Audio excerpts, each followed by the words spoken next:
Hello friends, जानू the kitchen house में तमारुं स्वागत है। आज આપણે બનાવશું હોળી માટેના સ્પેશિયલ દહીં વડા। હજુ સુધી જો તમે મારી ચેનલને સબસ્ક્રાઇબ ના કરી હોય તો મારી ચેનલને સબસ્ક્રાઇબ કરજો, લાઇક કરજો, શેર કરજો, જેથી આવનારા નવા વિડીયો તમારા સુધી તુરંત પહોંચી શકે। તો ચાલો આપણે જોઈ લઈએ રેસીપી। સૌપ્રથમ મેં અહીંયા અડદની દાળ 1 વાટકી અને 1 વાટકી મગની છડી દાળ લીધેલી છે। તેને મેં 3 થી 4 કલાક માટે પલાળી રાખેલી છે અને તેનું પાણી મેં કાઢી લીધેલું છે। હવે આપણે એક મિક્સર જાર લેશું, તેમાં આપણે અડદની દાળને પીસી લેવાની છે। હવે તેમાં આપણે 1 ચમચી જેટલું જ પાણી એડ કરવાનું છે, બહુ વધારે નથી કરવાનું, ને ઢાંકણ ઢાંકીને આપણે સરસ મજાનું ચન કરી દેશું। તમે જોઈ શકો છો સરસ મજાની દાળ પીસાઈ ગઈ છે। બસ આવી જ ઘટ રાખવાની છે। હવે તેને આપણે એક બાઉલમાં કાઢી લેશું। અહીંયા આપણે તેલનો બિલકુલ ઉપયોગ નથી કરવાનો।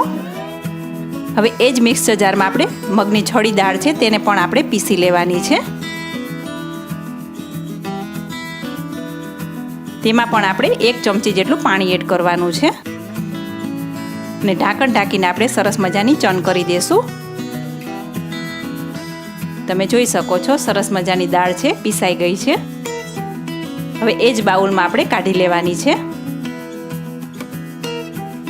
હવે આ બેટરને આપણે એક જ સાઈડમાં 5 થી 10 મિનિટ માટે ફેટવાનું છે। તેનો કલર ચેન્જ ન થાય ત્યાં સુધી આપણે તેને ફેટી લેવાનું છે।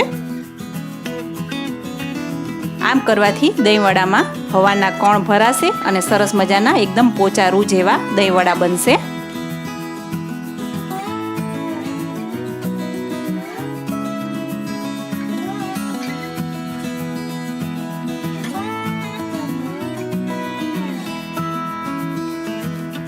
તમે જોઈ શકો છો તેનો કલર બદલાઈ ગયો છે, એકદમ વ્હાઈટ ઉપર આવી ગયો છે।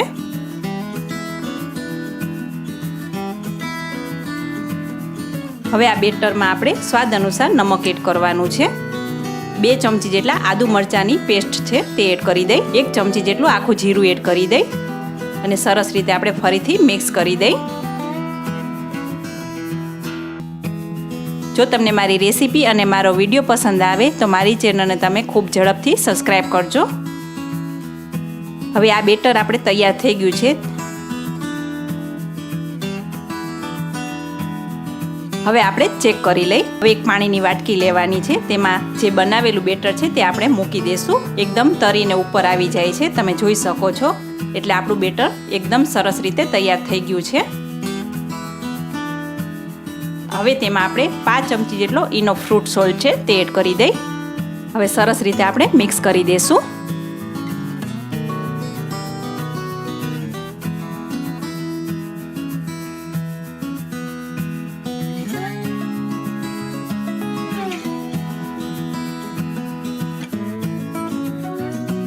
હવે અહીંયા મેં નાની વાટકી લીધેલી છે, તેને આપણે તેલથી ગ્રીસ કરી લેવાની છે। જો તમારી પાસે ઇડલીનું સ્ટેન્ડ હોય તેમાં પણ તમે બનાવી શકો છો।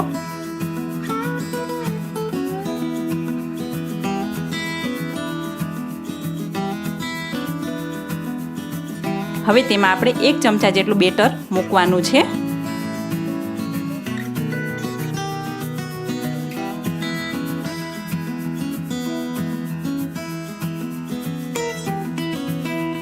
અહીંયા મેં કિસમિસ લીધેલી છે, તેને આપણે વચ્ચે મૂકી દેવાની છે।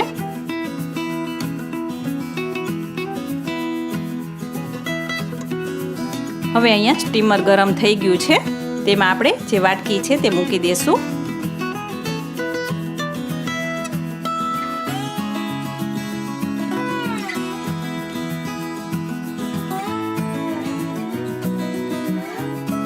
હવે ઢાંકણ ઢાંકીને આપણે 12 થી 15 મિનિટ માટે સ્ટીમ થવા દેશું। 12 થી 15 મિનિટ સ્ટીમ થઈ ગઈ છે। હવે આપણે ચેક કરી લઈ। આવી રીતના આપણે સ્ટીકની મદદથી ચેક કરી લેશું, ક્યાંય ચોટતા નથી, સરસ રીતે થઈ ગયા છે। હવે તેને આપણે થોડાક ઠંડા થવા દેશું અને છરીની મદદથી આપણે ફરતી કિનારી છે પહેલાં છૂટી કરી લેશું અને અનમોલ કરી લેશું।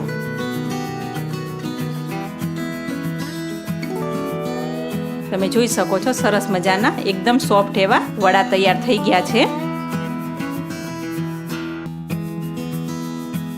હવે આ વડાને આવી રીતના તમે ડબ્બામાં ભરીને ફ્રીજમાં રાખી શકો છો।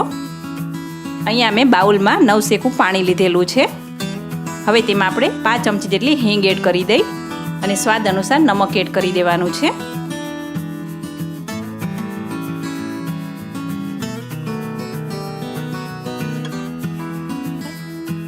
હવે જે બનાવેલા વડા છે તે આપણે તેમાં મૂકી દેશું.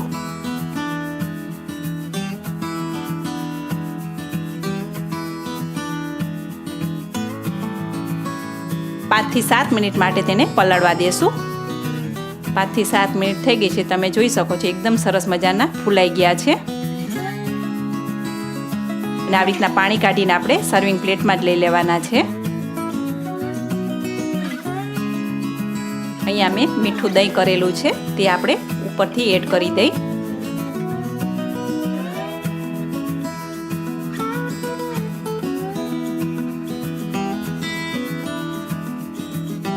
શેકેલ જીરું પાવડર છે તે આપણે થોડુંક સ્પ્રિંકલ કરી દઈ. લાલ મરચું પાવડર છે તે પણ આપણે સ્પ્રિંકલ કરવાનું છે. અહીંયા મેં ગ્રીન ચટણીનો ઉપયોગ કરેલો છે તે પણ આપણે ઉપરથી એડ કરી દઈ.